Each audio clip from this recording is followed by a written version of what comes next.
This presentation looks at theories of the development of moral emotion. This is still an area where there's a lot of disagreement.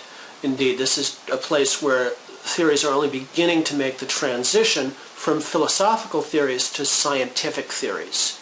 So we are going to be looking at three separate theories, and the focus will be on what they have in common.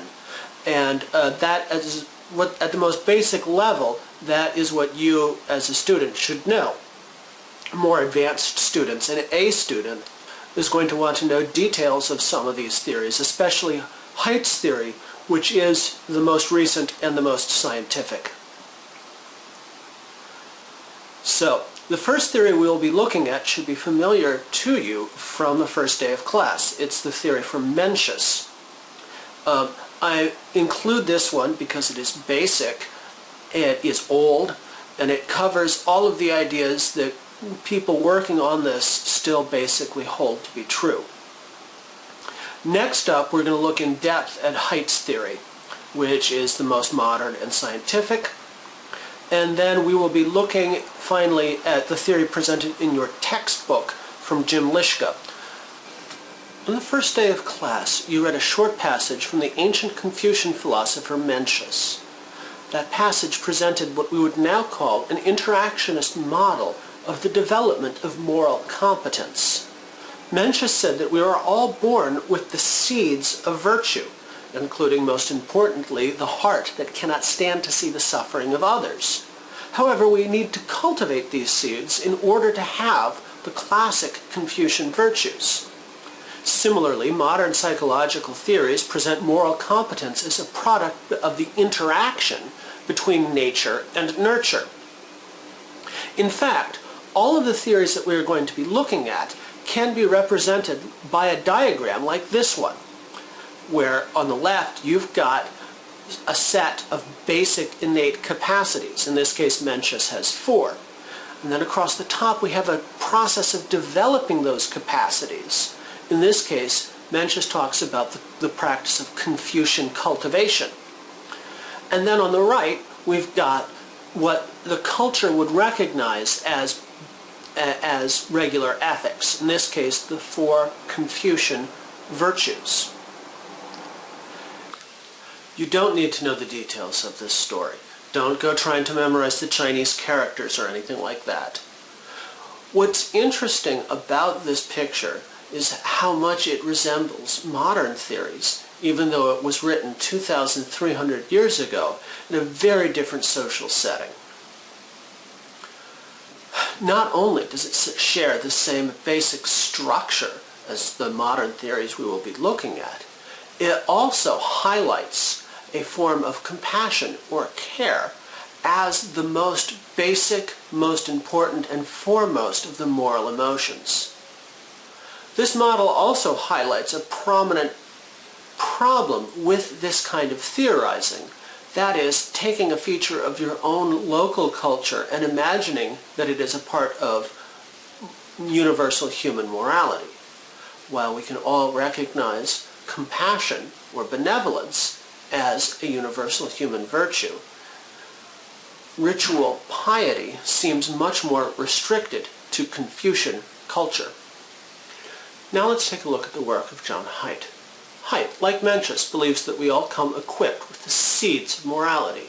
However, he calls these seeds moral intuitions, and he divides them into 5 sets rather than having 4 simple seeds. The segment I'm about to play comes from a class taught a few semesters ago on Haidt. As the segment opens, the class has just completed one of Haidt's surveys meant to gauge how important the different 5 sets of moral intuitions are in your personal life. You should have completed this survey or one like it. This is the survey the class did. It compares how much you would have to be paid in order to do various pairs of things.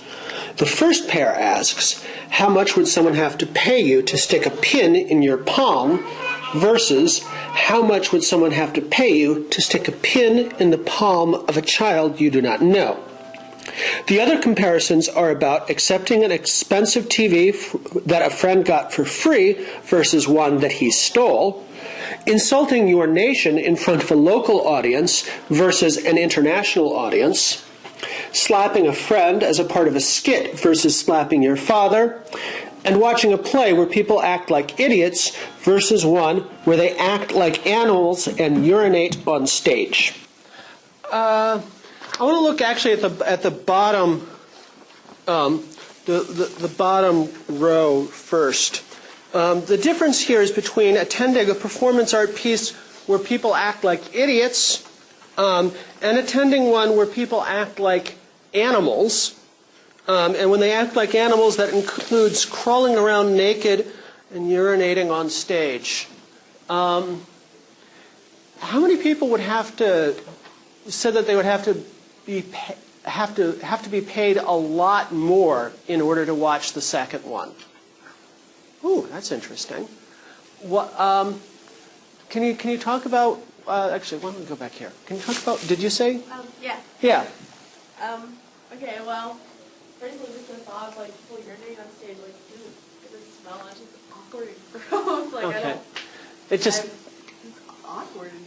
awkward and gross. Yeah. I'm probably sums up what most people think. Why is this? Why do you think that this? Do you think that this belongs? This question would belong on the same test as sticking a pin in the finger of in the hand of a child? Yes. Why? Because it's part of the norms. Okay. So if you don't agree with their social norms or whatever, then obviously it doesn't apply. But if you do agree with it and you're falling into that category, then you wouldn't do this because you don't believe that is right to do. So your moral ethics tell you one way or the other. There are social norms regarding both inflicting suffering and, well, urine, right? And there are two separate moral emotions associated with violation of these norms, right? If you see a suffering in another, you will feel compassion. You will hurt yourself. Things involving urine and feces and people behaving like animals inspires a different emotion. It inspires an emotion of disgust, right? Now, these two emotions work fairly independently of each other. That is, some people are more easily disgusted than others. And similarly, some people are more compassionate than others, right? So Haid has developed this theory of 5 moral intuitions. I'm sorry, we'll go here. Basically, he thinks that there are 5 kinds of emotional judgments that you make. Here, his term is intuition. What he means by intuition is an automatic judgment about a situation. It is something that it is a judgment whose conclusion just appears to you. You just think that's gross, and there's no reasoning surrounding it. The automatic judgments are based in our emotional system, according to Haid. Now, this diagram is online. In fact, it's already on Angel. I just downloaded it from Angel to get it into this classroom. So you don't need to copy everything. But it might be worthwhile taking a few notes. So we begin with 5 sets of instincts. We just looked at 2. One is the harm-care instinct. This is what Mencius referred to as the heart that cannot stand to see the suffering of others. You know, it is your feelings of care. It is associated typically with nurturing children, right? It is the instinct that comes from the sharing of the emotions of others. Down here is another set of moral emotions, which Haid labels the purity and sanctity intuitions. And these are the instincts that come from the need to avoid germs. And so these are all the feelings of disgust that are, well, actually, it's not just germs, but it's with a number of physically harmful behaviors, things that are harmful in the long run, like the incest taboo, fear of rotting meat, fear of feces and urine. All of these things are basically health mechanisms, right? And they're backed up by a feeling of disgust. And so these actually are a distinct set of instincts. And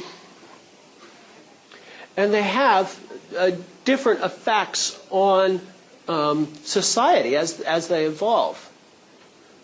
Okay. The other three sets of instincts are the fairness reciprocity instinct, the in-group loyalty instinct, and the authority respect instinct. Actually, let's talk about hitting your father. How many people would have no difficulty? How many people listed no difference between column A and column B for slapping someone in the face, either your father or someone else? Oh, look. Okay. It doesn't matter to you that you're slapping your father? It's with permission. It's with permission, right? Done in humor. Uh-huh. Would it change if it was their mother? Because some people might not be as close to their mother as they are their father. Well, it would change, but I think he chose father intentionally, right? Because what he is trying to gauge here is respect for socially sanctioned authority, right? And in a male-dominated society, it is respect for the father that is most associated with authority, right?